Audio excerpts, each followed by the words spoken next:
Generale, lei ha definito Milano e Cortina una vera e propria operazione. Cosa significa per le forze armate affrontare un grande evento sportivo con questo approccio operativo?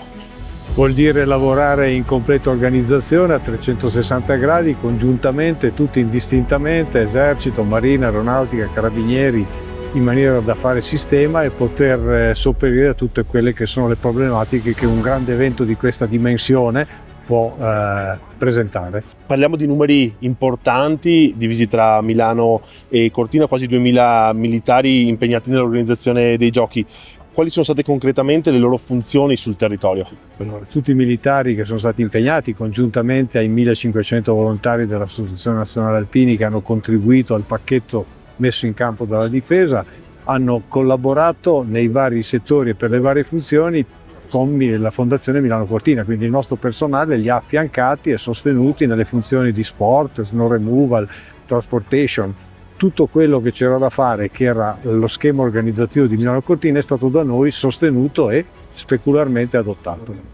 Soprattutto il territorio montano delle Dolomiti è un territorio molto complesso. Quali sono state le principali sfide logistiche che avete dovuto supportare? Chiaramente 22.000 km² di territorio montano non sono uno scherzo e quindi le problematiche principali sono state proprio quelle legate alla viabilità trasversale, legate alle distanze e alle grandi superfici, quindi i nostri mezzi per poter collaborare pienamente hanno fatto decine di migliaia, se non centinaia di migliaia di chilometri.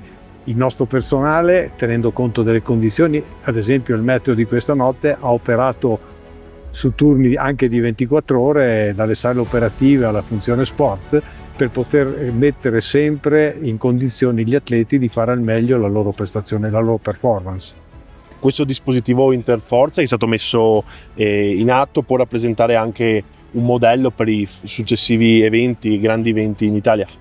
Personalmente ritengo che quanto messo in campo dalla difesa in maniera innovativa, doppiamente innovativa, perché è stato affrontato come un'operazione tutto il percorso olimpico, e la seconda novità è l'aver inserito nel contesto, nel pacchetto di capacità della difesa anche i volontari dell'Associazione Nazionale Alpini, direi che ha dato risultati significativi.